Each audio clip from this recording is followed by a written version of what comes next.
गुरुजी का हुक्म था कि मुझको अपना सत्संग 1000 बार सुनाना है। जब भी मैं गुरुजी के समय मंदिर आता था तो गुरुजी मुझसे सत्संग सुनाने को कहते थे। बहुत और जर्नी करनी है मुझे, ये 1000 का ऑर्डर जो गुरुजी ने दिया है उसका पालन करने के लिए। जो कुछ भी मैं सुनाऊंगा सत्संग मेरे साथ खुद हुआ या मैंने आंखों देखा जब गुरुजी यहाँ थे तब की बात है सब। तो 1995 में मुझे हेपेटाइटिस बी हो गया था। हेपेटाइटिस बी का इलाज तब भी नहीं था, आज भी नहीं है। मैं आरएनआर डॉक्टर्स के साथ ट्रीटमेंट कर रहा था, रह रहा था घर पे ही, मगर उन्होंने मुझे डीआई लिस्ट, डेंजरसली इल लिस्ट पे डाल दिया था, जिसका मतलब है कि किसी टाइम भी कुछ भी हो सकता है।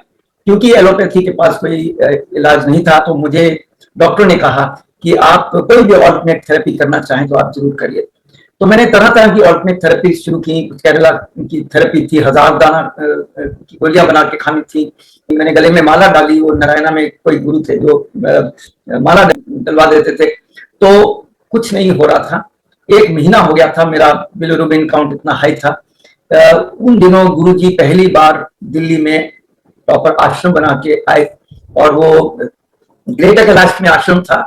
एक एयर मार्शल की वाइफ थी, मैं एयरफोर्स में तब ग्रुप कैप्टन था, वो एयर मार्शल की वाइफ खुद डॉक्टर थी। उन्होंने कहा कि हम एक गुरुजी से जुड़े हुए हैं जलंधर से और वो गुरुजी आजकल दिल्ली आए हुए हैं, तो अगर आप ठीक समझो तो मैं आपको वहां गुरुजी के पास ले सकती हूँ। तो मैंने इंस्टेंटली कहा कि नहीं, मैं जाऊंगा। तो उस शाम को वो खुद अपनी कार लेके आई और मुझको गुरुजी के यहाँ ले गई। बेसमेंट में 4-5 सीढ़ियां नीचे उतरनी थी। मैं मंदिर में उतरा, सामने गुरुजी बैठे थे, मैं गुरुजी की तरफ चलने लगा। मेरा आई कांटेक्ट गुरुजी के साथ था और 40-50 सेकंड के बाद जब मैं गुरुजी के पास पहुंचा तो मैंने उनके पांव छुए। गुरुजी ने अपना हाथ उठा के मेरे शोल्डर पे रखा, फिर सिर पे रखा, कहा छोकरा तेरा कल्याण करता है। फिर वो मैं ठीक कर था instantly. Guruji said that. Doctor ने कहा था कि इस कंडीशन में मेरे को कोई मूवमेंट नहीं करनी, मेरे को अपने बेड रूम से बाहर जाना अलाउड नहीं था, मगर मैं 12-15 किलोमीटर दूर गुरुजी के आश्रम आया था। मुझको बॉडी में वीकनेस थी तो मैं दीवार के साथ जाके बैठ गया। थोड़ी देर बाद गुरुजी ने अमृत बनाना शुरू किया। जो नहीं जानते उनको बताऊं कि अमृत कैसे बनता था। स्टील के टम्बलर्स के अंदर पानी लाया जाता था, सेवादार लाते थे। गुरुजी के पास एक चंदन की माला थी, उसको पानी के अंदर चलाते थे और स्टर करते थे और उसके बाद कुछ मंत्र साथ में बोलते थे। अपनी मर्जी से गुरुजी किसी को भी संगत में वो अमृत बना के दे सकते थे। तो सबसे पहला अमृत बना के उन्होंने मुझे दिया, मैंने पिया, फिर दूसरों को देते रहे। मेरा गिलास जब खत्म हुआ फिर उन्होंने मेरे को दिया। ऐसे करके आने वाले 10-12 मिनट के अंदर उन्होंने मुझे 8 ग्लास अमृत के पिला दिया। देखिए 250 ml का टम्बलर होता है और 250 ml जब हम कई लोग घर पे सवेरे सवेरे उठ के पानी पीने की कोशिश करते हैं तो 2-3 गिलास पीने के बाद बॉडी को तकलीफ होनी शुरू हो जाती है। उस दिन मैंने 8 के 8 ग्लास पिए, मुझे हैवीनेस की फीलिंग नहीं हुई। मैं बैठा रहा वहां पे। थोड़ी देर बाद लंगर हुआ। उस जमाने में लंगर के नंबर्स बहुत कम होते थे, 50-60 लोग ही लंगर करते थे और एक जना एक थाली होती थी। आजकल हम 4 जने मिलकर खाते हैं एक थाली में।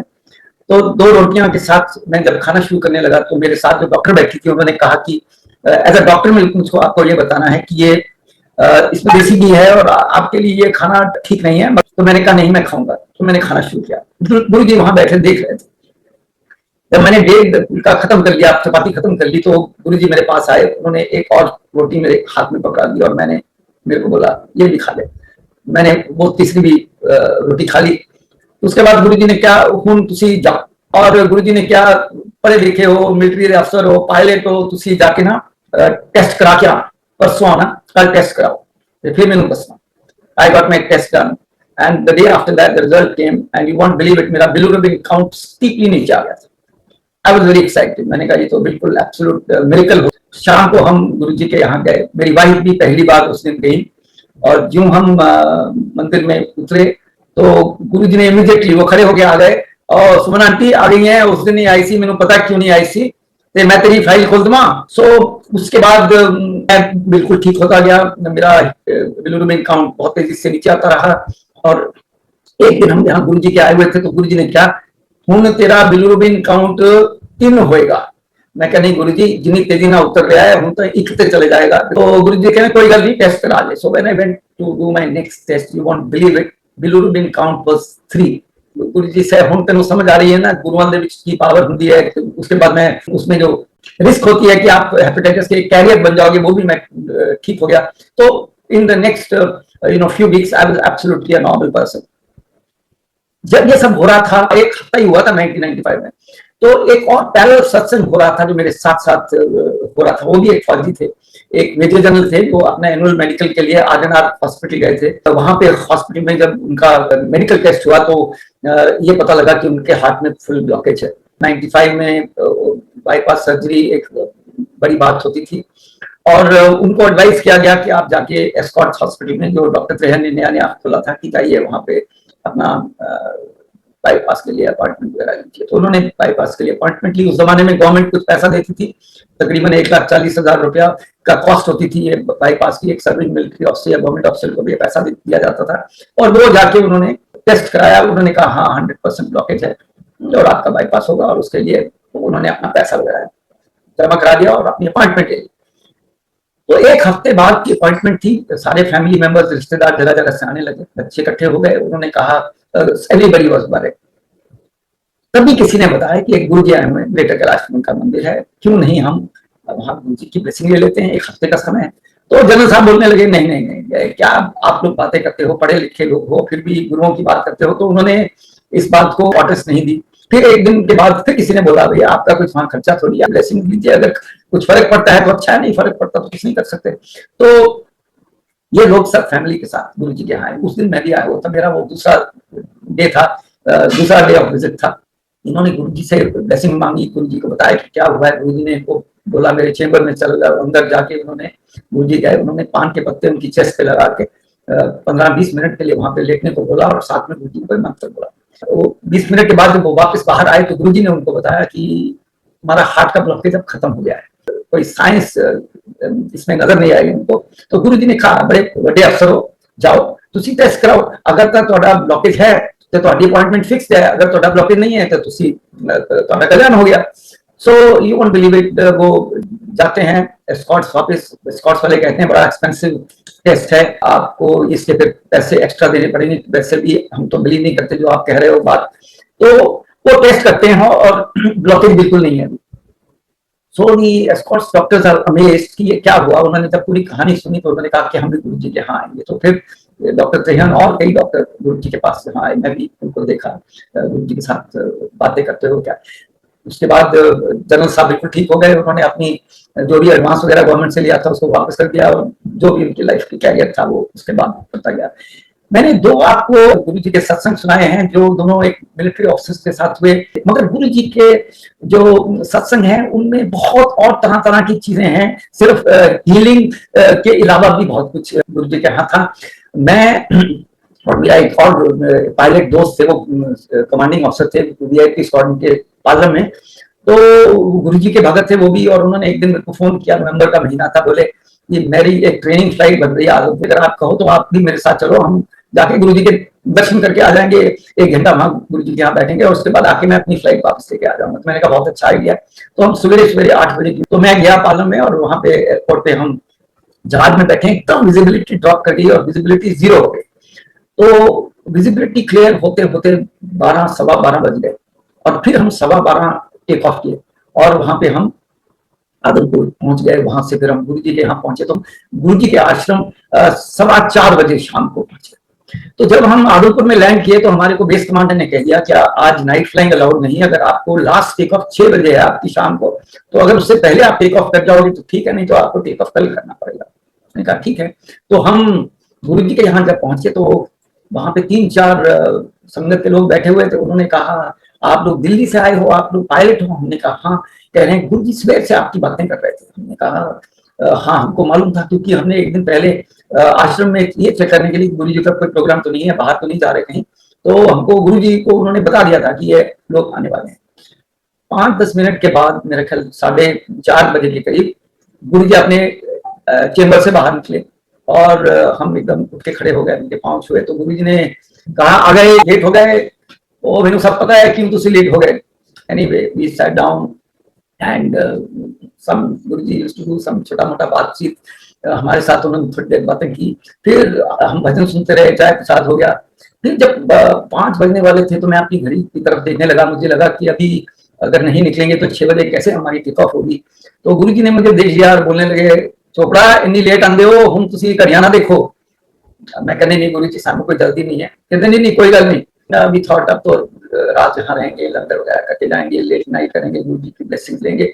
मगर अराउंड 8 o'clock गुरु जी ने कहा, चलो चोपड़ा हूं सी जाओ। मैं क्या गुरु जी हूं तो असी टेक ऑफ कर नहीं सकते, असं तो कल ही टेक ऑफ करना है, हूं तो असी लंगर खा के आराम नाल लेट ही जावांगे। तो गुरु जी कहते नहीं नहीं नहीं। तो ये डन, एक इशारा कर दिया था उन्होंने किसी अपने सेवादार को, तो वो 4 डब्बे लड्डुओं के और 2 साड़ियां लेके आया, 2 डब्बे मेरे को, 2 दूसरे अफसर को, और एक एक साड़ी हमारी वाइफ के लिए गुरु जी ने हमारे हाथ में पकड़ा दी।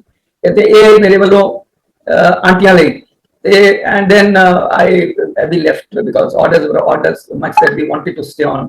और फिर हम आदमपुर पहुंचे अराउंड 9 o'clock और हमको बताया गया, वहाँ बेस कमांडर बोलने लगे कि कोई स्पेशल कमिटमेंट आ गई है, नाइट फ्लाइट क्लियर हो गई है, रनवे की लाइट्स ऑन है और आप अगर चाहें तो अभी टेक ऑफ करके जा सकते हैं। तो देखिए कैसे ये नाइट की कमिटमेंट आनी थी, कैसे गुरुजी ने 8 बजे हमको उठा के भेजना था। हालांकि हमेशा कभी गुरुजी ने लंगर के बिना हमें भेजा नहीं था, मगर उस दिन क्या ये स्कीम गुरुजी ने कैसे बनाई, कैसे हम फाइनली टेक ऑफ करके रात को 11 बजे अपने अपने घरों में पहुंचे। तो एक और मैंने आपको फैसेट बताया, गुरुजी के यहाँ पे बहुत सो कॉल्ड वीवीआईपी आते थे। मैं तो किसी को भी वीआईपी नहीं समझता, वैसे भी गुरुजी के यहाँ तो कोई भी वीआईपी नहीं है, सब संगत है। तो वहां पे जब भी कई लोग आते थे और मैं वहां होता था तो गुरुजी मुझे कहते थे कि इनके साथ जा चोपड़ा पीना ना, गप्पा मार, पीना कहानियां सुना। सो I had an occasion to meet Mayawati, TN session, bhajan Lal, BP Singh, बहुत लोगों के साथ मेरे को इंटरेक्ट करने का मौका मिला और मैंने देखा कि हर का व्यू टुवर्ड्स स्पिरिचुअलिटी सबका डिफरेंट डिफरेंट था। और वो जो भी उनके स्पिरिचुअलिटी और गुरु जी के बारे में व्यूज थे वो उनकी डेली पॉलिटिकल लाइफ के अंदर भी नजर आ रहे थे। मैं उनकी डिटेल्स नहीं बताना चाहता ज्यादा अभी कि क्या क्या बातें वहां उनके साथ मिली। गुरु जी बहुत कंसिडरेट थे। अक्सर मेरी पोस्टिंग, कभी असम में मैं पोस्टेड था, कभी मैं अब्रॉड था, जब भी मैं गुरु जी के यहाँ आता था तो गुरु जी पहले दिन ही पूछ लेते थे कितने दिन की छुट्टी जाए। And then he will tell me, अच्छा हफ्ते ले आया है, बच्चों का काम भी कराना होना है, एडमिशन भी करानी है स्कूल कॉलेज ते तू एक दिन ही होर होना है, फिर बाकी अपने शाम दोस्ताना बिस्की भी पीनी है। तो एक और की बात गुरु जी देखते थे कि कई बार लेडीज अकेली आती थी गुरु जी के यहाँ पे, उनके हस्बैंड से या तो अपने कामों में बिजी थे, साथ उतने नहीं ज्यादा जुड़े थे जितने वो लेडीज जुड़ी हुई थी। तो गुरु जी टू मेक श्योर कि जब वो लेडी वापस जाएगी, अगर लेट हो गए हैं तो स्पेशली जब एवलॉन रिसोर्ट में जो तब ये मेट्रो वगैरह नहीं बना था, वो एमजी रोड भी काफी अच्छी तरह नहीं बनी हुई थी, तो वो ही टू मेक श्योर कि कोई ना कोई उनको एस्कॉर्ट करेगा, 1-2 गाड़ियां साथ उनके साथ जाएगी ताकि the ladies reaches home safely. तो एक दिन एक लेडी जो अकेली जा रही थी तो गुरु जी के पास 10 बजे आई और उन्होंने गुरु जी के पांव छुए और बोला कि गुरु जी मैं जाऊँ। दैट डे गुरु जी से नहीं, आज ना हजे नहीं जाना, और फिर भैया चोपड़े ना बैठ के गिरना कर। उन्होंने जब बोला तो मैं वहां बैठा था तो गुरु जी वो लेडी आके, दीपिका उनका नाम था, मेरे साथ बैठी। उन्होंने इनिशिएटिव लिया, कहते जी आपका नाम क्या है, आप कहाँ से आए हो। मैंने बताया कि मैं से पंजाब कपूरथला का रहने वाला हूँ। तो बोलने लगी कि मेरी तो वहाँ एक बहन है, मेरी फर्स्ट कजन है, वो कपूरथला में रहती है। तो मैंने कहा अच्छा। तो मैंने कहा कपूरथला छोटा सा शहर है, अगर आप उनका नाम बताओ तो मैं शायद आपको बता पाऊँ कि वो कौन है। नाम बताया, वो मेरी मदर का नाम था, यानी कि वो दीपिका मेरी मदर की फर्स्ट कजन थी। तो अब मैं छोटा सा एक फ्लैशबैक बताता हूँ। जब मैं 6वीं क्लास में पढ़ता था, मेरी मदर और मैं, हम बच्चे, हम कलकत्ता गए थे और वहां पे किसी के घर में रहे थे और वहां पे एक लड़की का नाम बहुत आप सुनता था मैं, क्योंकि मैं तो बच्चा था, ये लोग मेरी मदर और उनके कजन वगैरह सब आपस में बातें करती थी। तो एक किसी का नाम लेती थी दीप, तो उसका नाम था गोगो। तो ये नाम मेरे दिमाग में तब से बैठा हुआ था और वो 1966 की बात है। तो लेडी मेरे साथ बैठी थी वो वही गोगो थी, इसका नाम एक्चुअली दीपिका था। और कैसे गुरु जी ने एक ऐसा रिश्ता जुड़वा दिया जो हम शायद कभी एक दूसरे के कांटेक्ट में नहीं आते। उसके बाद he became like absolute family and looked after my children when I was posted. जगह जगह मेरी पोस्टिंग रही कंट्री के अंदर। तो कैसे गुरुजी ने कनेक्ट किया। एक दिन दोपहर को मेरी वाइफ को गुरुजी नजर आए, उन्होंने टी शर्ट पहनी हुई थी। तो मेरी वाइफ एकदम उठ गई नींद से और उन्होंने बोला कि मैंने अभी गुरुजी को टी शर्ट में देखा। तो मैंने कहा चलो आज गुरुजी के यहाँ जल्दी चलते हैं। तो हम जल्दी चले गए। हम 5 बजे गुरु जी के यहाँ से पहुंच गए एवलॉन रिसोर्ट में। और आश्रम बंद था, एक कोई लेडी और भी हमारे से पहले पहुंची हुई थी, वेट कर रही थी, हम भी वहां दोनों जने बैठ गए और 5 मिनट के अंदर गुरुजी के आश्रम का दरवाजा खुला और गुरुजी खुद बाहर आए और उन्होंने वही टी शर्ट, वही ट्राउजर और वही स्नीकर्स पहने थे। तो गुरुजी को जब हमने सपने की बात बताई तो गुरुजी आओ अंदर आ जाओ। एक साइड बोर्ड था, गुरुजी ने छलांग मारी और उसके ऊपर चौकड़ी मार के बैठ गए। उन्होंने दोनों को हमको एक एक बाजू में पकड़ के तो थोड़ी देर बातें मुझे करते रहे। 5-7 मिनट के बाद गुरुजी अपने चेम्बर में चले गए, हम बैठ गए। तो एक और मैंने आप लोगों को फैसेट बताया। बहुत लोग थे जो ये कहते थे कि गुरुजी, कई लोग आते हैं तो आप फर्स्ट टाइम ही उनको इंस्टेंटली ब्लेस कर देते हो, जैसे कि उन्होंने मेरे को किया था। तो गुरुजी ने एक दिन हमको सुनाया। मैं अक्सर गुरुजी के विदिन 4-5 फीट के अंदर ही बैठता था जब भी मैं गुरुजी के यहाँ था। तो I could hear most of the conversation. जब गुरुजी बोलते कम थे, पर जब भी बोलते थे कोई मतलब की बात है अपने ही स्टाइल में बोल जाते थे। तो गुरुजी ने समझाया कि कहते हैं देखो, जब भी कोई हमारे मंदिर में आता है, जो गुरु होते हैं जिनके पास भी ये शक्ति होती है, उनके ब्रेन और आई के अंदर एक रेडार जैसे एनर्जी होती है। वो एनर्जी जो अंदर आ रहा है उसकी तरफ जाती है और अगर वो एनर्जी अच्छी तरह रिफ्लेक्ट होकर वापस आ जाती है तो गुरु समझता है कि ये इंसान जुड़ा हुआ है और मेरी एनर्जी लेने के लिए बिल्कुल तैयार है। उन्होंने बताया कि जिस दिन मैं आया था गुरुजी के यहाँ पे, तो मेरा आई कांटेक्ट, मेरा फोकस, मेरे अंदर से गुरुजी को पता लग गया था कि ये बंदा मेरी एनर्जी लेने के लिए इंस्टेंटली रेडी है। उन लोगों को मैं इमीडिएटली एनर्जी दे सकता हूं और वो इमीडिएटली कहते हैं। बहुत लोग ऐसे हैं जो बहुत बहुत साल भी आते हैं मगर उनके एंटेना गुरु के साथ जुड़े नहीं है, इसलिए वो एनर्जी ले नहीं पाते। तो ये गुरुजी ने एक बड़ी खास बात कही थी। मैंने फिर एक दिन पूछा, क्योंकि मेरी वाइफ और मेरी बेटियां दोनों वो कहती थी कि गुरुजी आपसे कई बार पाँव दबाते हैं, कभी शोल्डर दबाते हैं, हमसे कभी नहीं करवाया, बहुत और लोगों से नहीं करवाते, क्यों? तो मैंने एक दिन गुरुजी से ऐसे बोला कि मेरी जो वाइफ और बच्चे हैं एनवियस हैं कि हमसे कराते हो, उनसे नहीं कराते। तो गुरुजी ने कहा कि जब गुरु अपनी एनर्जी देके दूसरे को हील करता है तो गुरु की एनर्जी खुद की जा रही है। तो मैं जो दबा रहा हूं उससे मेरी जो थकावट है उसको दूर कर रहा हूं, मगर उससे ज्यादा बड़ी बात है कि जो भी मेरी पाँव दबा रहा है उसको मेरी एनर्जी के ट्रांसफर की बहुत ज्यादा जरूरत है। तो कहते हैं आपकी फैमिली में आपको जरूरत थी, इसलिए मैं आपसे कभी कभी दबाता था, मगर आपसे भी बहुत ज्यादा और लोगों से दबाता हूँ जिनकी फैमिलीज और जिनको ये मेरी एनर्जी की और बहुत ज्यादा जरूरत है। एक दिन गुरुजी ने मुझे ये समझा, मुझे नहीं, मुझे बता रहे थे मगर कन्वे सबको हो रहा था, सभी लोग सुन रहे थे। उन्होंने कहा देखो गुरुओं के पास आप लोग कब आते? कहते सबसे पहले जब आपको सिर में दर्द होती है तो आप अपना मेडिसिन बॉक्स खोलते हो, एक डिस्प्रिन या एस्प्रिन लेके आपका काम ठीक हो जाता है।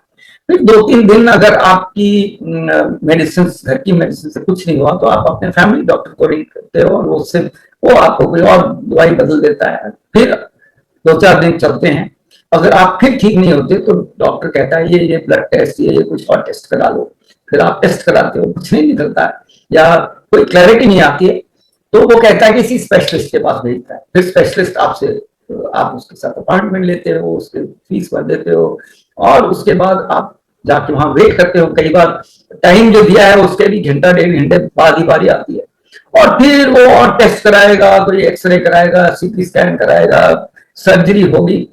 जब 4-6 महीने ये सब डॉक्टरों के चक्कर लगा के जब सब कुछ हो गया तब आप ठीक नहीं हुए, तब आप गुरुओं के पास आते हो और कहते हो देखो आप यहाँ मंदिर में आते हो, कोई अपॉइंटमेंट नहीं, अपनी मर्जी अपने टाइम, कोई उसमें फीस नहीं, फ्री का अपना प्रसाद लेते हो, चाय प्रसाद, लंगर प्रसाद, पानी प्रसाद, भजन सुनते हो, पॉजिटिविटी आपको मिल रही है और ब्लेसिंग लेके जा रहे हो और हील होके जा रहे हो।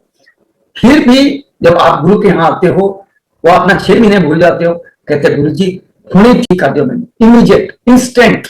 जो गुरु के साथ जुड़ते हो तो जुड़ते हो और तभी आपको ब्लेसिंग्स मिलती हैं।